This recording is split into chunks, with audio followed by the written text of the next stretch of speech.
আজ মাঘী পূর্ণিমার অমৃত স্নানের যোগে আমি চলে আসলাম কলকাতার গঙ্গায়।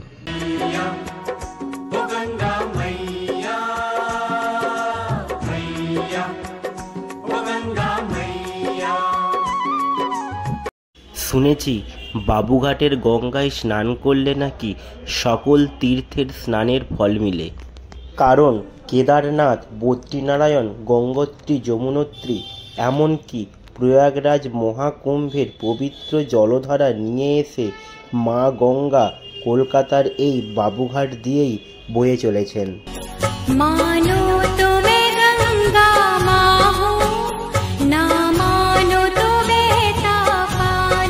মৌনী অমাবস্যায় প্রয়াগরাজ মহাকুম্ভের অমৃত স্নানে অংশগ্রহণ করেছিলাম, তাই বারবার তো আর প্রয়াগরাজের দিব্যভূমিতে যেতে পারা সম্ভব নয়।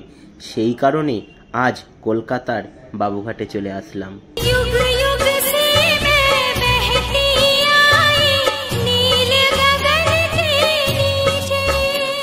বাড়ি থেকে বেরোতে দেরি হয়ে গিয়েছিল বলে এইখানে এসে স্নান করতেও একটু দেরি হয়ে গেল।